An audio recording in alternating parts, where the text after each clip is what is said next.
Good morning, everybody. Welcome back to Cilinix Crypto. I hope you're all doing great, and welcome to this new video right here this morning on Ethereum. We're going to do a full update on Ethereum. We'll talk about some fundamentals, or at least some fundamentals related business. I wouldn't necessarily call it fundamentals because we will not talk about stablecoin supply, or we will not talk about Ethereum and how it's doing in terms of the network activity.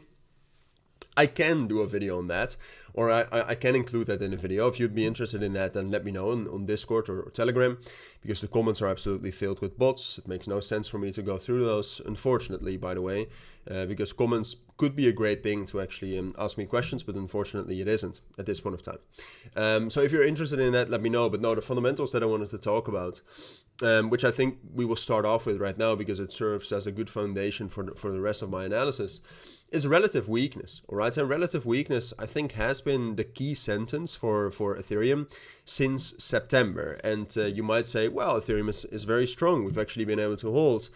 But that's true, but it's relative weakness, right? And if you take a look at ETH BTC, which is by far the best measure of relative strength, you know, right now it's weakness, but it can be strength as well.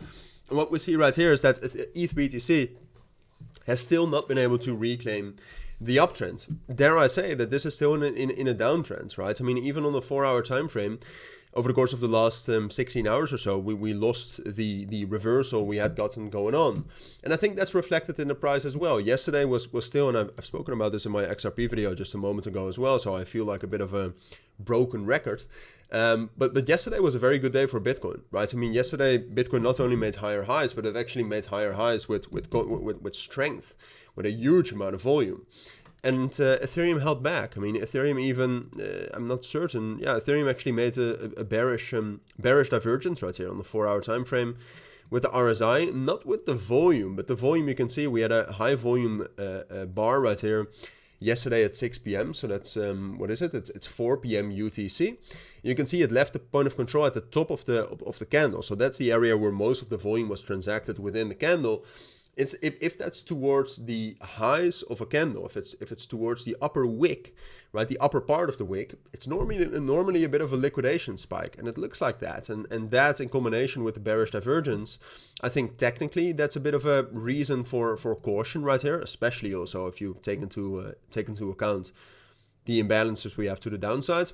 But then we also have that relative weakness, right? And then we also have had an amazing week in terms of price action, and a reasonable expectation of potentially some de-risking in the weekend, which is normal. If you take a look at Saturday for Bitcoin, for XRP, for Ethereum in the last month, Saturday is actually one of the days that's historically, on average, bearish. So based on that, I will still call for the pullback. In that sense, I'm basically going to say the same as what I said yesterday, and that I think it's and the price is also at the same level. In the sense that I expect a pullback. The first level of support is right here at 4,350. If we find a strong reaction there, then we can see some outperformance, right? Because that's very much the first strong support level. So a strong reaction there would be a signal, would be an indication of potential relative strength.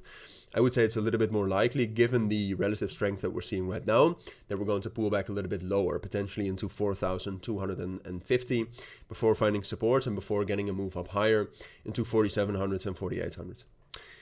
Those are my thoughts.